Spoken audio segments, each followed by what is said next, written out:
She lowered her voice over the coffin, as if what she said next were a secret between only two people and the whole city.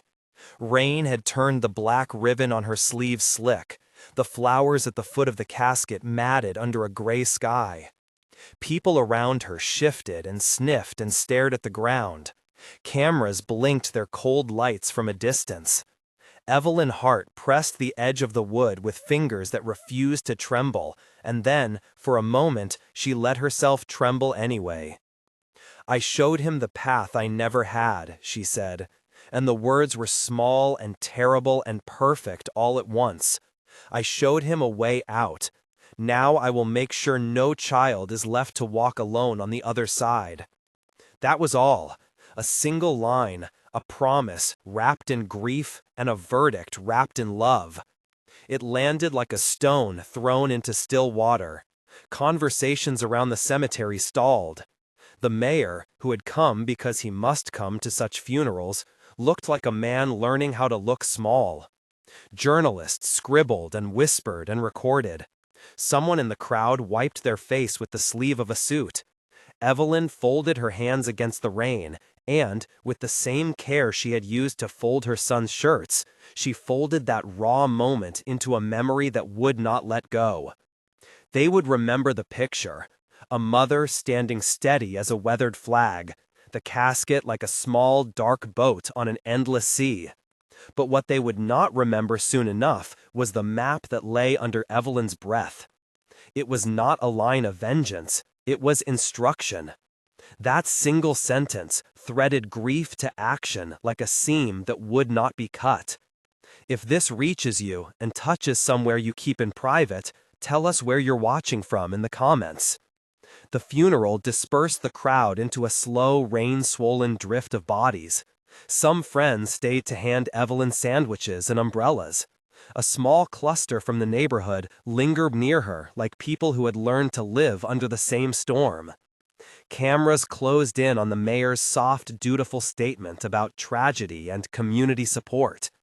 The reporters would make their narratives, but Evelyn did not come for headlines. She came to make a promise at the edge of a grave. Later, when the ministers left, when the last hymn faded and people began to move toward their cars, Evelyn stood and looked at Marcus's jacket folded on a chair in the small fellowship hall. He had loved the jacket, cheap denim, sleeves rolled up like he could face the weather with his arms. On the inside pocket, a child's drawing someone had tucked into a seam glowed like a private sun. An airplane, a house with a crooked chimney, a figure waving from a window. Marcus had drawn that when he was 8. He had always been looking someplace else. She stayed and listened to the scrape of chairs and the soft boots of the few people who would not leave until she did. She let the urgency that had built since last week sink into her like cold water seeping into bone. Grief was not a single thing. In Evelyn, it made rooms in her head where other things could live: anger, a catalog of small failures, and a meticulous curiosity that had been her saving grace all her life. When she left the church, the rain had eased to a steady pulse on the pavement. The city smelled like wet asphalt and the damp pages of a life turned. He had been 17. Marcus Hart had a laugh that surprised you, deep and sudden, like a dog barking in a small coffee shop. He had hands that could take apart anything and not leave a screw out of place. He rode his bike to a job folding boxes at a warehouse, and kept, in his back pocket, a photo of him at 8 with his grandfather, the two grinning with mouths full of days. He loved rap music more than classical, and he could, on occasion, recite poetry he had learned in a half-remembered schoolroom. He argued with Evelyn about bedtime long after he no longer needed one. He called her Ma in a voice that made all other names sound unnecessary. He was also, like thousands of kids before him, a child of a neighborhood that the city had quietly decided to let age into disrepair. There were days when the heat failed in buildings, and the lights flickered, and the bus routes were trimmed like hedges in a garden someone else harvested. There were programs that arrived with grants, promises, glossy pamphlets, and then vanished at the first accounting meeting. There were people who offered hope at official tables and counted numbers on spreadsheets. Evelyn had tried. She had been awake at night reading reports about youth diversion and rehabilitation. She had knocked on doors that belonged to caseworkers and sent emails she composed to be both polite and unignorable. She had signed up Marcus for every after-school program, every mentorship initiative that still took kids like her son. She had worked nights at the diner and days at a linen service. She had been careful. Care, however, does not always meet capital. When Marcus pushed on the edges of trouble, he found hands that pulled him deeper. There was no single villain in the beginning, just crowded streets where kids clustered, old grudges passed like currency, and adults who were tired and busy and credulous. One wrong choice led to another, until one night the wrong choices stacked like cards and the roof caved in. After the funeral, and after the crying that left her face puffy and hot, Evelyn walked through Marcus's room with a flashlight.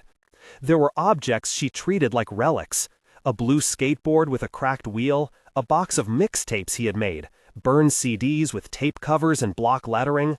She found a receipt from a convenience store where he had bought a cheap coat. She found texts, threaded, messy, petty, and banal, and then suddenly quiet. There was a voicemail he never heard. A picture of him and a man with tattoos who had smiled like he knew a secret too well. At first, the police said it was a gang-related incident. They used words that felt designed to anesthetize. There were patrol logs and a detective with a navy jacket and a thin file folder. Sometimes the file contained useful information. Often it contained a shorthand meant to close a case. Under investigation, leads exhausted, no foul play established in institutional context. Evelyn read the lines as if they were a language she didn't want to learn. She asked for more and was told there wasn't more. The city had limited resources. Cases like Marcus's were common. "There's always more than they tell you," Jalen whispered one night. Jalen was Marcus's friend from middle school, quiet, with 2 years on Marcus, and a streetwise carefulness that kept him alive.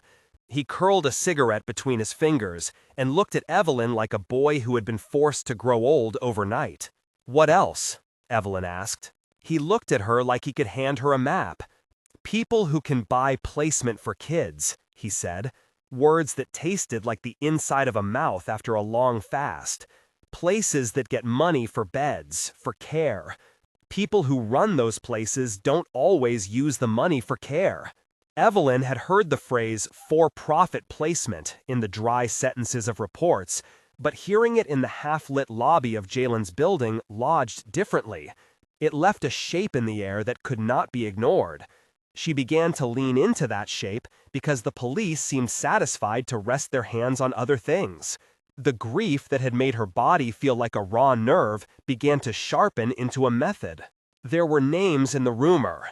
Names that, in the daylight, were the kind that had photographs in gilded frames.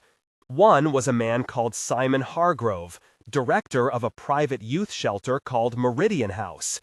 Meridian advertised itself with smiling kids on billboards and a glossy annual report. Its founder's photograph always appeared beside a quote about restoring dignity. Hargrove liked speaking at fundraisers and was, by all visible metrics, generous to the right causes. Beneath the veneer, Evelyn began to suspect, there were ledgers that never saw the light of county auditors and contracts that paid for more than beds. She was not alone in the hunch. On a wet Thursday, a woman named Lena Park walked into Evelyn's kitchen carrying a thick manila envelope in the kind of intensity that made people sit up straight. Lena had been a journalist for 8 years, half of which she'd spent in the city chasing stories that no one had the courage to tell at dinner parties. She had worked investigations that opened the unlikeliest doors, and she had a habit of putting her shoulder against stone until it cracked. She moved with clipped sentences and zero flourish. Under her arm that day, beside the envelope, she held a notebook with the words Meridian House written in precise letters. "I got tipped off," Lena said, taking off her coat and letting it puddle on the kitchen chair. The kitchen clock clicked like a metronome. Anonymous email, then a voicemail. Someone said there's a ledger. A ledger? Evelyn's mouth formed the word as if trying on a shape it had never made before. Payment schedules, old contracts, names of caseworkers who placed children at Meridian. Some of the handwriting is messy, like someone was scared when they wrote it. Lena set the envelope on the table like a loaded gun. You want to look? Evelyn's hands were steady. She slid the manila open, and beneath a veil of grocery receipts and school notes lay a stack of photocopies, ledgers, columns of numbers, dates, and small annotations. There were entries that read like bookkeeping at first glance. $1,200, placement. $3,000, stabilization fund. Then, in faded ink, a note. Late pickups covered. Pay to Hargrove. There were names, first names, initials, attached to sums that did not match the nature of the payments. She traced a finger along the line. Money moved in ways that never described the children who slept on the beds. How do I know this is real? Lena asked. We vet everything, but if it is...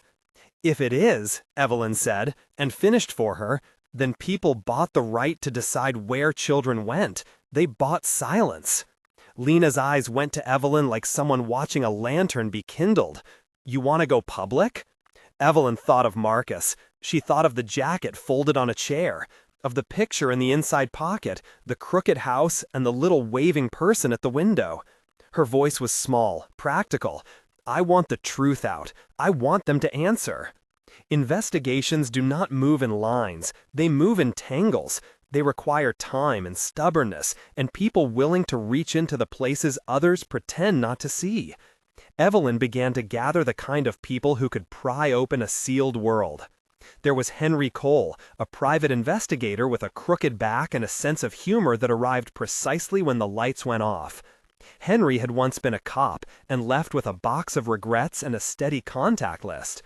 He could knock on doors that lawyers would not and listen to a frightened man until the frightened man told him everything in the hope it would buy him something like peace. Henry took the ledgers home, and after a week of that attention, he returned with a small folder of photocopies and a handwritten note. Track these, follow corporate paths, watch Hargrove's donations to city officials, see the shell company, Brookfield Trust. Evelyn learned the language of shell companies in the long evenings she spent with Lena and Henry. There were documents to obtain through public records, and there were those that only emerged with subpoenas, or people who had been brave enough to talk. Lena found a woman who had once worked at Meridian and left under mysterious circumstances. The woman did not want her name used. She fretted about being found, but she offered Evelyn a single line that smelled of old fear. They took kids who had nowhere and promised them safety. Then they billed the agency more if they stabilized the child. Stabilized, Evelyn repeated aloud one night, and the syllables felt like a hand over a throat. It was a phrase that meant less than it pretended, and more than anyone thought to ask about. To those who profited, stabilization was a simple payment code. To the children, it could mean being moved again and again, being treated like inventory. There were other discoveries that built like a slow, accumulating evidence trail.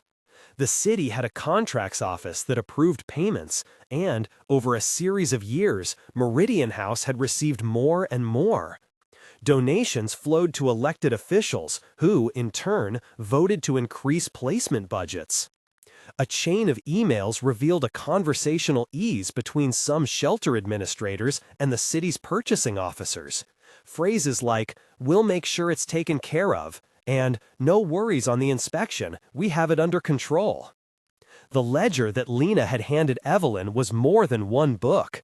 It was a porous membrane between social services, private profit, and, sometimes, indifference. The more Evelyn looked, the less comfortable the city felt to her back. Resistance came with the territory. The first pushback was a polite legal letter from Meridian House's law firm, citing inaccuracies and defamatory implications in the documents Lena had prepared to publish. There were calls from people who said they merely wanted to help, activists and benefactors who suggested private meetings and whispered that the right people could be spoken to quietly. Evelyn took those calls and put them in a drawer labeled polite danger. Then there were the less polite moments. Evelyn's back window, which overlooked the small alley behind her house, was jarred one night by something heavy. She found the screen torn and her recycling overturned. Nothing of value gone. The thought of it, however, had an effect like a low, persistent drumbeat. Whoever watched did not want their work unearthed. They let their notice be known without hands on her or Marcus. Threats took the shape of small, surgical intimidation. But Evelyn's fear, if it was fear, flattened under the weight of what she had learned. For every step back, she felt a momentum build. Marcus's birthday had been last month. The day before the funeral, she walked through the neighborhood and found a wall where someone had spray-painted letters that read simply, "Remember M." A child's chalk drawing of a basketball court with Marcus's name in the center had begun to collect offerings: flowers, a baseball cap, a small plastic dinosaur. People grieved because they had been taught how to grieve in the absence of other tools. Evelyn would teach them a different language. With every disclosure, Lena wrote with surgical patience. She submitted requests to state agencies and tagged names that kept recurring. Henry followed bank trails and fielded a few men who suggested they could help settle things for a price that felt obscene at the edges. Evelyn spent afternoons at the county records office, her fingers damp from copier toner, the corners of ledger pages curling under her touch. She learned the faces of clerks. She learned how to ask a question twice in two different registers, so the second would fall into a seam where honesty sometimes hid. One night, in the small hours, she sat at her kitchen table with a cup of coffee long gone cold and the photographs spread out like confessions. In one photo, Marcus leaned against the hood of a car and scraped his hair with the back of his hand. In another, a man with a neat haircut smiled and put his arm around Marcus in a way that suggested owed favors. Evelyn thought, what is owed? She thought about all the ways the city and the systems had been able to look away while profit and records substituted for care. There was a point where investigation tiptoes and then decides to run. That point came when Lena got a copy of a memorandum from a former Meridian employee, a note that outlined a stabilization fee and a procedural list of how to code a beneficiary into county accounts. It was precise in the way bureaucracy is: numbers, dates, a signature in black ink. At the bottom, someone had scrawled, as if in private, "Do not ask where bodies go." The line sent Evelyn's stomach into a slow convulsion, but it also clarified everything. They had to be careful. They had to be public enough to force action, clandestine enough to protect witnesses, relentless enough to prevent quiet buy-offs. Evelyn had never been a woman who changed course because danger whispered. She had lost a son, and the weight of that loss sharpened whatever courage remained. When she first decided to speak publicly, and it was her decision, no one could force that from her, the local station ran a piece that asked the right questions without answering them. The mayor squirmed. Meridian's lawyer wrote a letter to the editor about unfounded allegations. A city councilman suggested a hearing. The night the story aired, someone from the child welfare office called a meeting and asked for an audit. Evelyn's phone filled with messages, some supportive, some venomous. A few were blank numbers with a tense, unseen threat. "It will get worse before it gets better," Henry said once, in that boxy way of saying things bluntly. "You don't have to be ready for courage. You make it." Evelyn was learning to make it. Not all allies were public. There was a woman named Dr. Amara Collins, a child psychologist who had worked with kids from hard places and who believed in naming the harm without letting the harm name the child forever. She worked with survivors, she wrote reports, and she trained caseworkers who were willing to listen. When Evelyn brought Dr. Collins into the circle, the woman did not talk about indictments or ledgers. She talked about the small, invisible things that lead children to be forgotten, the absence of routine, the erosion of trust in adults, the way a child's belief in safety could be traded for a promise of belonging. "We are asking for more than apologies," Dr. Collins told Evelyn one evening. "We are asking for systems that do not incentivize exploitation. That means oversight. That means money going to real programs, held by people who have no reason to move kids like chess pieces." The phrase "move kids like chess pieces" became Evelyn's shorthand for everything she did not want to be. It also became the reason she met with Lena in the back of a coffee shop at night and handed over a bag with photocopies and original documents. She did not hand over everything. There were things too dangerous to copy. There were names too fragile to put into paper. "Why me?" a woman from Marcus's past had asked her once, quietly, the way you ask a dangerous favor. "Why fight them? They are big." "Because someone has to," Evelyn had replied. Her voice held a fatigue that was not weakness so much as an accumulation of small, hard decisions. "Because he was my child." Naming the thing made it real, and that reality could not be returned to its prior comfortable state. It forced others to count the cost. As the days turned into weeks, the investigation became a rhythm. Dawn found Evelyn and Henry at the records office flipping through contracts. Afternoon found her with Lena in a newsroom where coffee was the currency of truth. Night found her with Dr. Collins, listening to case histories and lending a steadiness to survivors' testimonies. She learned how to watch for small signs: a ledger annotated in pencil, a vehicle seen idling outside the shelter in the early morning, a name that repeated across digital files. Evelyn also learned how power fights back. The first public confrontation was not on a stage. It was a letter that used the language of litigation published in the opinion pages of a newspaper that Meridian had once given a grant. It spoke of unfounded allegations, of campaigns that harm reputations, and of irresponsible journalism. The letter was eloquent as a blade. The second pushback came closer to home. One evening, as Evelyn sorted through Marcus's music and old notebooks, the landline rang, and a voice she did not know said, "You should be careful what you say next." There was no further threat, only a suggestion to be sensible. Evelyn, who had been polite to a fault most of her life, did not curse or scream. She hung up. Her hands were steady because her rage had a purpose now. It moved like a clean machine. She began to think about what she would say if the city would listen. She began to shape a public document that would not only indict the wrongs but propose repair. She thought of names to put on lists of people to be summoned. She thought of children who could be placed in stabilizing programs that were real. Evelyn also learned how power fights back. The first public confrontation was not on a stage. It was a letter that used the language of litigation, published in the opinion pages of a newspaper that Meridian had once given a grant. It spoke of unfounded allegations, of campaigns that harm reputations, and of irresponsible journalism.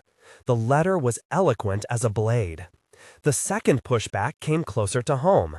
One evening, as Evelyn sorted through Marcus's music and old notebooks, the landline rang, and a voice she did not know said, "You should be careful what you say next." There was no further threat, only a suggestion to be sensible. Evelyn, who had been polite to a fault most of her life, did not curse or scream. She hung up. Her hands were steady because her rage had a purpose now. It moved like a clean machine. She began to think about what she would say if the city would listen. She began to shape a public document that would not only indict the wrongs but propose repair. She thought of names to put on lists of people to be summoned. She thought of children who could be placed in stabilizing programs that were real. She thought of the jacket folded on the chair and the mission that had blossomed from that fold. Then, on a Thursday afternoon, everything sped. The ledger they had believed to be a single artifact turned out to be a door. The photocopies contained a serial number that linked a payment to a company that had been used as a conduit for Meridian's deposits. Henry traced it to a holding company that listed a P.O. box and a single registered officer, one Simon Hargrove. Hargrove's signature on Meridian's corporate filing had the same clean loops as the memorandum Lena had found. There were also, in a separate trail, donations from Meridian-affiliated entities to several city contractors and to one discrete nonprofit that, on paper, ran community uplift programs in the neighborhoods Evelyn knew too well. That nonprofit was a small thing with big ties. The discovery moved like dominoes. A city council aide leaked a copy of a budget meeting agenda that suggested a closed-door vote on placement funding increases. A former caseworker outside the city offered to speak on the record if she could be protected. A document arrived, intentionally or not, urging the inspector to look the other way. The choice that faced Evelyn diverged into 1,000 little paths. She could sit in her kitchen and watch the pieces and feel the pieces fall apart. She could hand the papers to Lena and let the journalist run. She could approach the department that handled placements and demand a public hearing. She could, if she wanted, do all of this at once and risk a backlash aimed at anyone who raised their head. She chose, that night, to meet with Marcus's friends at the basketball court, where he had once been king, at least for a summer. The court was wet from the day's rain, and the lights hummed like insects trapped in amber. Kids who had grown up with Marcus were there, boys and girls who remembered his jokes and his bad puns. They stood with fingers interlocked and eyes like the ocean in a storm. "We're not just going to talk," Evelyn told them. "We're going to move." They were silent, and then they murmured like a wind building. Jalen stood with his hands in his pockets, and when he spoke, his voice held a new steadiness. "People like Hargrove get money because we don't have a say," he said. "We give the county the kids they don't want to keep for themselves, and someone puts them in a place that counts them like inventory." Evelyn nodded. The words were like a map making itself. She put a hand on Jalen's shoulder, unlike a mother or unlike a leader. It was both. "We're going to tell the truth," she said, "and we will not be silenced." By then, the system had already begun to notice. Henry called with a small, precise panic in his voice. "Evelyn, I've got one of the men you saw on the property last month. He's been asking around about who's been asking questions." He inhaled a steady breath. "They're nervous." Nervous is a poor descriptor for power getting its bearings. When power is nervous, it moves deliberately to secure its own existence. It calls in favors. It uses lawyers who speak in smooth legalese and private investigators who make polite threats. It deploys PR firms and sends the right emails to the right people, and then it waits to see what the people will do next. Evelyn did not wait.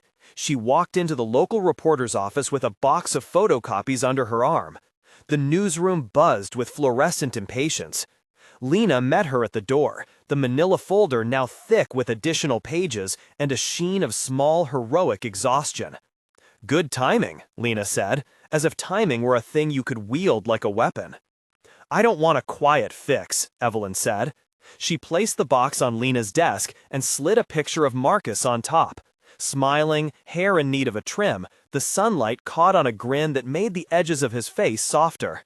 Lena looked up, then down. Her reporter's instincts sharpened like a blade finding stone. "We roll this. We make them account," she said.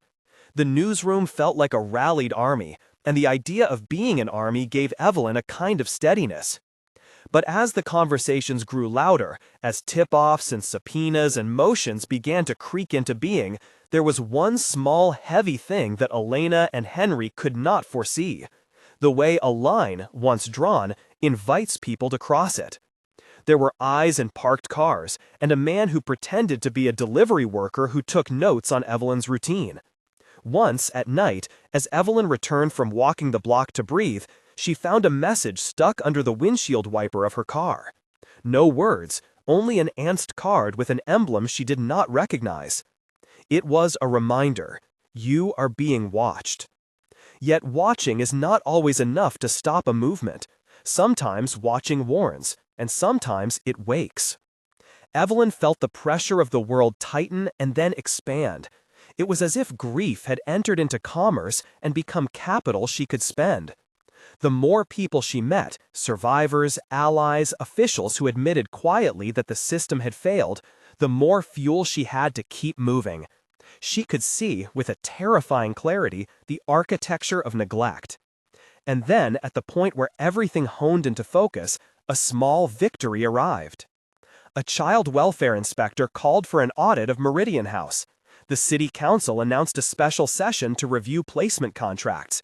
A guardian ad litem who had once been too tired to arrest the world's injustices sent a letter that said she would testify if asked. These were tentative, bureaucratic movements, but they were movement nonetheless. Evelyn stood on the steps of the public building the morning the audit was announced and looked out at people who had come because they wanted to be part of the moment that promised justice. The press lined up like gulls, glossy and expectant. Lena smiled at her, an exhausted, conspiratorial sort of smile. Henry rubbed his hands together and looked like a man preparing for a storm. "You did this," a woman said to Evelyn, suddenly close. She was a teacher who had signed a petition and handed out flyers. Her eyes were wet. "You made it impossible to look away." Evelyn felt the impossible as a weight she carried gladly. But all around, in hushed conversations and in the tilt of heads, there were people plotting how to take back the tide. Power does not relinquish easily. It fights in the fine print. It uses lawsuits and lawyers and latched doors. It uses quiet meetings with those who might silence the next voice. The first public hearing, when it came, was a kind of warfare that smelled of coffee and stale breath. It was televised, as such things are, and the councilwoman's podium looked like a small island on a sea of microphones. Simon Hargrove sat with the calm of someone who had practiced his denials. His suit fit like a second skin. He had a pleasant face that trusted the power of plausible words. He spoke of community outreach and unwavering dedication to youth services. He spoke about audits and compliance with the kind of ease that never touched his moral center. Evelyn sat in the second row and watched him talk. Her throat had a note of steel in it. She had read his statements, and she knew the contours of his words before he spoke them. But what he could not say in the well-polished cadence was the ledger under the table.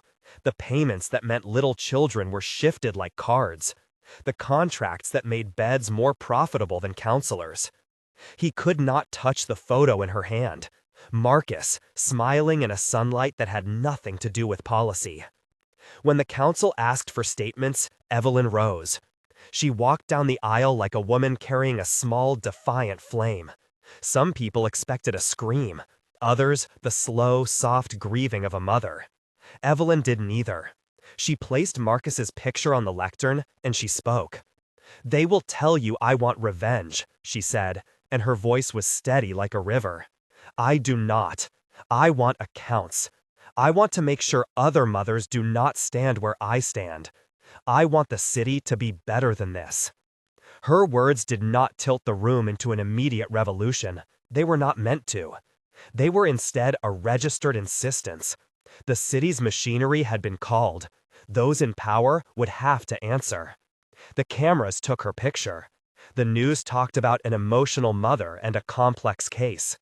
The mayor gave 2 handshakes that looked like vows.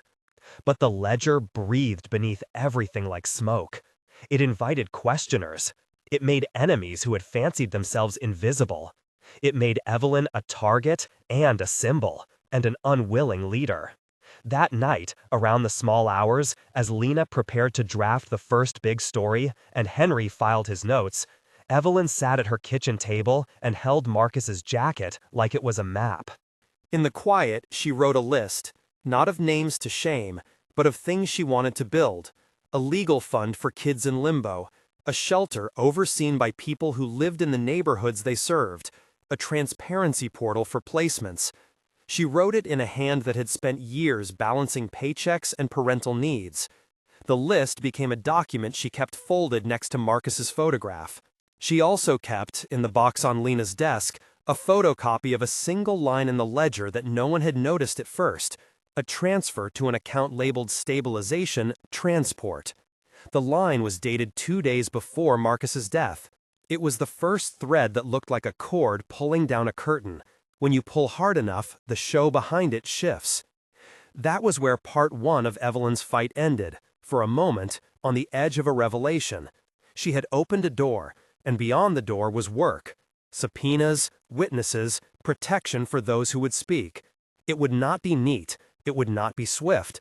It would be noisy and dangerous and beautiful in parts she could not yet imagine. She walked home in the rain that night thinking of paths. There were footpaths she had walked with Marcus when he was small, where he had trailed his hand in puddles and pretended the water was a river.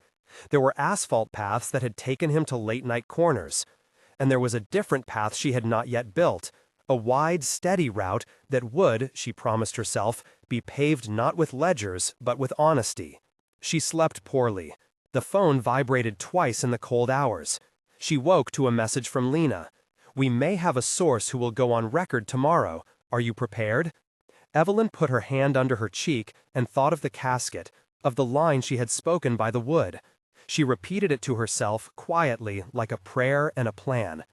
The next morning, sunlight broke through a lyrical layer of cloud, and for an hour, the city seemed less like a machine and more like a place where people could decide to be better. Evelyn dressed and, without fanfare, went to the corner market and bought a loaf of bread and a small jar of jam Marcus used to eat. The clerks, who knew her, said nothing about the headlines. They treated her like a person in a life continuing. That ordinary kindness steadied her more than any headline. She had a meeting at noon with a guardian who could testify, and with Henry, who would show the paper trail he'd unearthed. The work was only beginning. She had said the words at the Coffin. The city had heard them. Now the test was whether the city would act on them or try to bury them beneath its own comfortable language. She was not naive. She had already felt the first soft shove of men who would prefer a quiet settlement to a public reckoning. But she had a ledger and a witness who was willing to go on record, and a newspaper that had finally uncapped its courage. The headline was not cruel, it was precise. Ledgers over lives. How a private system profited while children fell between the lines. The article included photocopies of ledger entries next to photographs of children's walls, and a quote from Maya that would later be played in parts at hearings. Public response arrived in waves. Local activists organized a vigil that filled a different park than the one where Marcus had played. Professionals who had once been hesitant because of contracts and reputations began to put petitions in front of the council and push for transparency ordinances. Donations poured into a small legal fund Evelyn and Lena had set up to support witnesses and cover subpoena costs. People began to speak in ways they had previously reserved for more personal conversations. "We knew it," or "we suspected," or "but we didn't know the scale." Power responded with its own machinery. Meridian's attorneys issued statements, then more sharply worded letters threatening defamation suits. The law firm sent an email to the newspaper suggesting the piece was selective and misleading, a phrasing practiced to slow a story down. Hargrove himself gave an interview on a local morning show, calm, apologetic in generalities, insistent about compliance and improvements. He said all the right things in a cadence that made viewers nod and made Evelyn's stomach fold the way it did when she tried on a dress for a funeral. There were attempts to buy silence, too. A man representing an array of donors called Evelyn and offered a generous settlement to cover future needs, and asked, almost as an afterthought, if she would consider speaking privately and letting them handle the rest. Evelyn felt the offer in her body like a cold hand, a calm, economical attempt to pay grief into polite invisibility. She refused. The decision did not feel heroic so much as necessary. Marcus had been a person, not a ledger entry, and the idea of being paid to remain quiet felt like an insult to everything she had learned about him. As the public heat increased, legal steps followed. Requests for audits became subpoenas.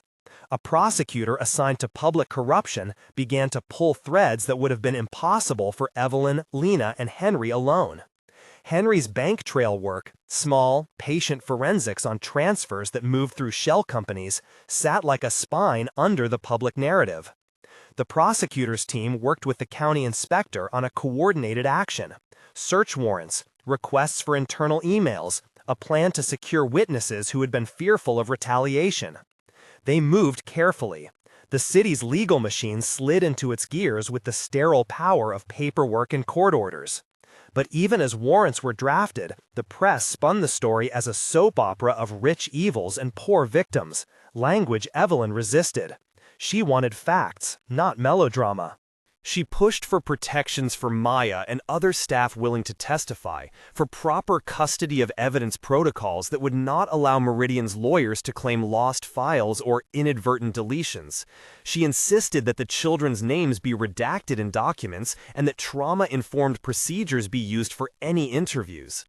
On a gray morning that smelled like the edges of winter, officers executed warrants at Meridian House.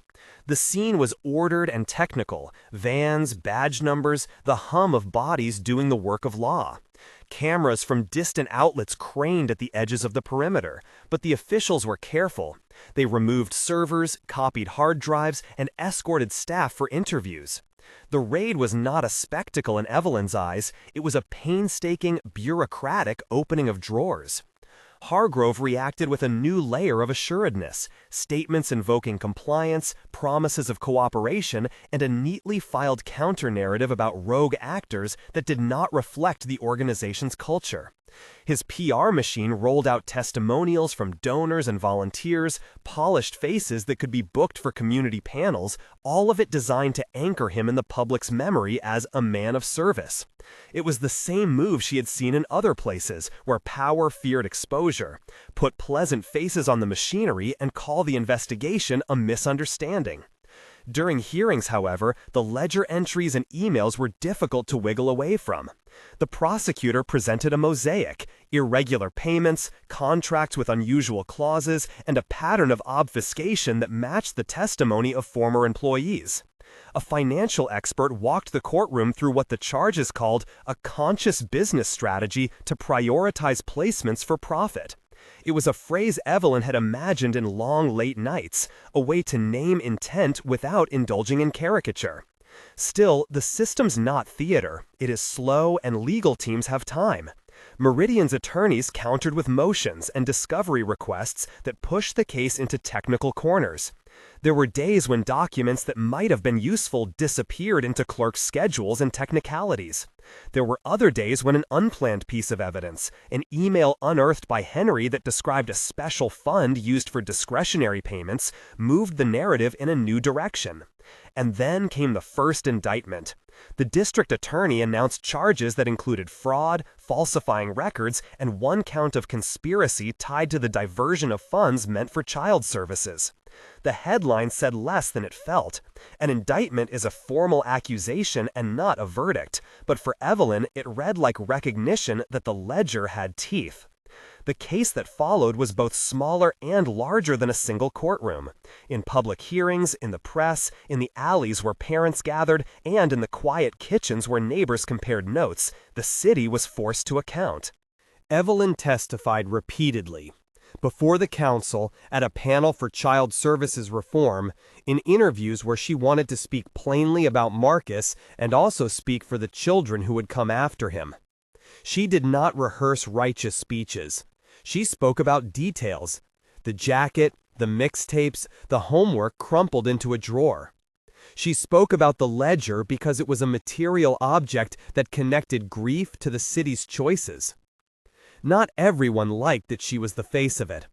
There were op-eds that suggested she had traded a grieving parent for a public crusader. There were commentators who thought her anger unbecoming. Someone left a folded note on her doorstep that said simply, "We will not forget." It is an odd calculus of power that a protest then becomes threat. A vigil becomes a target. Evelyn learned to read menacing civility with the same acuity she'd learned to read ledger codes. At the first public inquiry, Simon Hargrove sat beneath harsh lights and spoke in a manner that had been designed to minimize. When given the chance, he framed his actions as errors in management, as lapses that could be corrected with stronger oversight. He refused to accept moral culpability beyond an organizational misstep. Evelyn watched him and understood why power often prefers such intangible language. It keeps blame abstract and accountability diluted. The hearings produced moments that would later be replayed. A former caseworker bent in the witness box and reading aloud a form that had been intentionally misfiled. Dr. Amara Collins explaining, in professional terms, the cost to children who are moved repeatedly among placements. A guardian ad litem who broke down when reading a letter from a child who had loved Marcus in a way that felt like a promise she had not fulfilled. There were also moments of indignation. A councilman who had received donations tied to Meridian's donors was forced to answer questions under oath. The mayor, who had been photographed at fundraisers with Hargrove, issued statements about learning and reform and then commissioned a task force. These were the small, clumsy steps of accountability. Committees, recommended best practices, pledges for audits. Evelyn accepted none of them as an end in themselves. They were, she said privately, necessary beginnings. The tension between forgiveness and accountability found strange forms in people. A woman from the neighborhood, an elderly volunteer who had once baked cookies for Meridian's holiday parties, wrote to Evelyn and asked if she forgave those who had been part of the system. Evelyn thought about forgiveness the way one thinks about a complex legal instrument. It is not a simple absolution, but a decision that must be made with eyes open. To forgive those who had worked in ways that harmed children would be different than absolving those who profited knowingly. Evelyn's answer was honest and small. I believe in the possibility of repair, but not without truth. Forgiveness without truth is forgetting. Months stretched. Court dates were set and then postponed as discovery continued.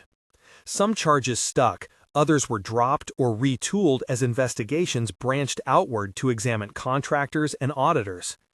The process was painfully ordinary and filled with ordinary delays and legal technicalities that gnawed at the urgent edges of a family's grief. But incremental progress arrived too. A few staff at Meridian resigned amid the inquiry. The county announced a suspension on new placements to the center pending review. An internal affairs unit opened a probe into a caseworker whose name kept appearing alongside suspicious transfers. Each small institutional move was meaningful, but what mattered to Evelyn was the work that continued in neighborhoods. Volunteers beginning to rebuild a battered after-school program, council members who actually showed up at organized town halls, and, perhaps most importantly, children who found people willing to meet them without a ledger in mind. She pushed for a local oversight board staffed by community members, not consultants. For a transparency portal where placement contracts and expenses could be publicly reviewed, and for a legal fund to support children who had been moved and needed representation. There were opponents who argued such measures were costly and inefficient. Evelyn, who had worked nights and folded other people's linens for years, answered with the only metric that mattered to her: lives. The pressure on Meridian did not evaporate. Hargrove used every defense available: character witnesses, motions, and the public relations playbook that framed the entire issue as an unfortunate series of misunderstandings. He sought to sway the narrative by attending forums and making carefully orchestrated apologies. There were also quieter moves by other actors. A contractor who had benefited from Meridian's placements called a meeting with a select group of city officials and argued for measured reforms rather than a wholesale upheaval. The language of moderation often serves to protect entrenched systems. It would have been easy to be exhausted. Instead, Evelyn learned to depend on small rituals that kept her steady. Saturday mornings, where she helped hand out food at a shelter, she now sometimes visited not to inspect, but to listen. The practice of writing a small note to Marcus on the back of an old receipt. The way Jalen would bring over a thermos of coffee and sit in the silence like someone offering a steadying rock. One night, after a particularly long day of depositions and an all-consuming motion hearing, Henry walked across Evelyn's kitchen and left a small envelope. Inside was a photocopy of a wire transfer and a handwritten note. "This one connects to Brookfield Trust. Cash movement in late 18. "Good," Evelyn whispered. "Keep it moving."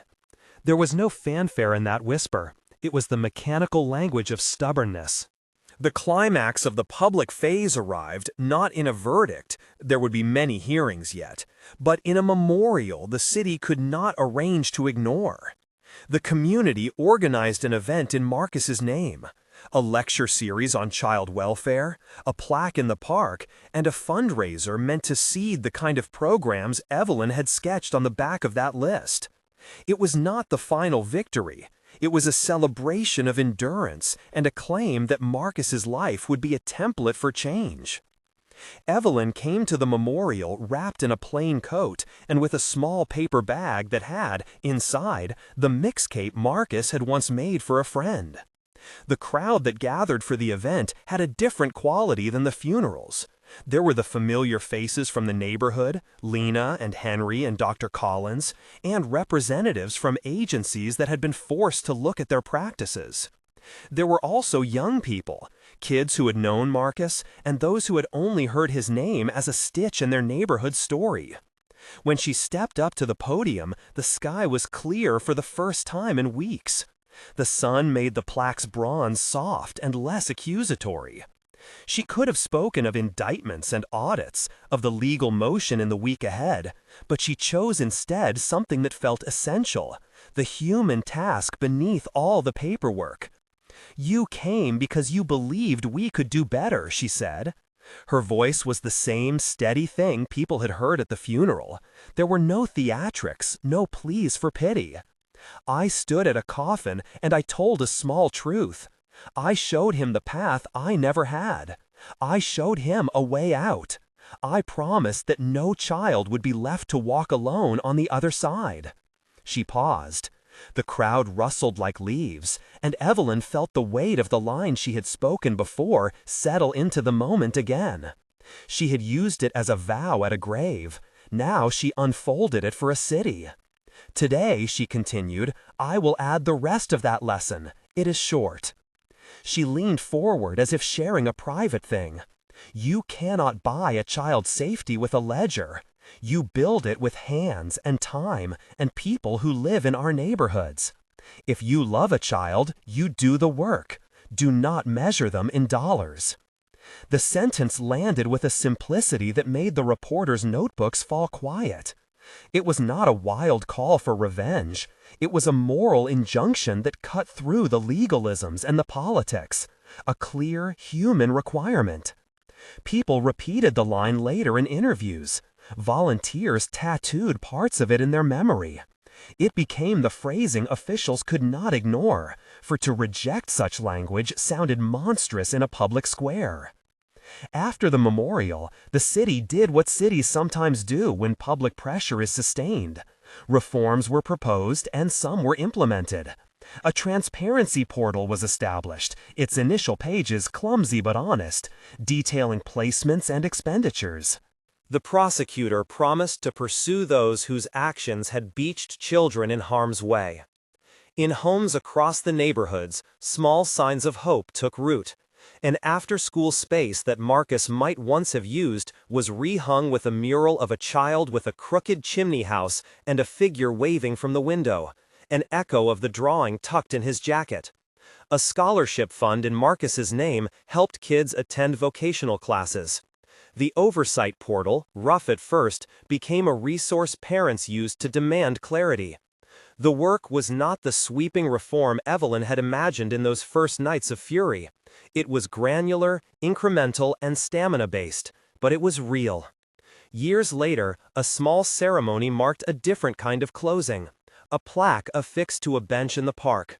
The inscription read, in short, the sentence that had started as a whisper over a coffin and then became a rallying cry. The plaque's bronze had darkened in the corners. Children leaned against it and traced the letters with their fingers. The words themselves had moved through headlines, committee reports, and courtroom transcripts. They sat finally on a bench where parents could rest. "Don't measure our children in dollars," the plaque read. When people asked Evelyn if she had forgiven, she would sometimes look at the question like someone asked to define a color. She would say, "I learned to make space for both things. Forgiveness is not erasing accountability. I will not trade the truth for comfort." It was a complicated answer, but it matched the work she had done, to demand both truth and repair. The community she had helped form continued to hold both grief and possibility.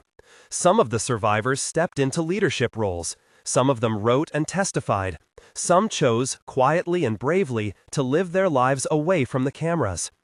Evelyn ensured that Marcus's name was never reduced to a cause-only soundbite. He remained, in stories and in small, private gestures, a boy who liked a cracked skateboard and mixtapes burned with love. Standing sometimes at the edge of the park, watching kids play beneath the mural of a crooked chimney, Evelyn found an odd kind of peace. It was not the relief of a battle fully won. It was the steady light of a life channeled into work that mattered. She thought about the way grief had become a tool for building, a stubborn, refusal to let silence kind of tool. She had taken the single thing that had been stolen from her and used it to make doors for others. On the anniversary of Marcus's death, a small service was held, not a scene for the cameras, but a gathering of friends, family, and those who had become kin through struggle. Rain threatened but stayed away. Lena read a piece that remembered Marcus's laugh. Henry brought a playlist of the music he'd liked. And Jalen told stories that made people laugh until they remembered why they had wanted to be young forever. Standing sometimes at the edge of the park, watching kids play beneath the mural of a crooked chimney, Evelyn found an odd kind of peace. It was not the relief of a battle fully won. It was the steady light of a life channeled into work that mattered. She thought about the way grief had become a tool for building, a stubborn, refusal to let silence kind of tool. She had taken the single thing that had been stolen from her and used it to make doors for others. On the anniversary of Marcus's death, a small service was held, not a scene for the cameras, but a gathering of friends, family, and those who had become kin through struggle. Rain threatened but stayed away. Lena read a piece that remembered Marcus's laugh. Henry brought a playlist of the music he'd liked. And Jalen told stories that made people laugh until they remembered why they had wanted to be young forever. Near the end, Evelyn walked to the bench with the plaque and placed the mixtape on it, wrapped in a clear plastic sleeve to protect it from weather. She pressed the sleeve gently and, for the first time since the coffin, her voice rose as if sharing a private, iron-willed instruction. "I showed him the path I never had," she said. And then she added, for the people who had come and for the city that had learned to listen, "If you want to remember Marcus, do one small thing every day to keep a child safe. It is the only lesson that holds." Her words were not a sermon. They were a simple, moral measurement, an asking that people exchange indifference for action. People around her nodded, some with tears, some with the kind of stubborn concentration that comes when you decide you will not be passive any longer. The work would continue, because systems are never only broken in one place, they are webs that require constant tending. Evelyn understood that. She also understood something else, that grief had given her an unexpected kind of authority. A moral language that, when wielded with specificity and endurance, could alter budgets and boardrooms, could convict the small lies that make exploitation profitable. Marcus's jacket remained in a box in her bedroom. On quiet mornings, she would take it out and fold it again as if the motion itself kept her close. The jacket was now less a relic than a map. People used the nonprofit Marcus Matters to find volunteer opportunities, to report concerns, and to support legal funds. The transparency portal had become a model some neighboring counties looked at with wary admiration. The oversight board met monthly, and the city had implemented guidelines that made small, meaningful changes in the lives of children in care.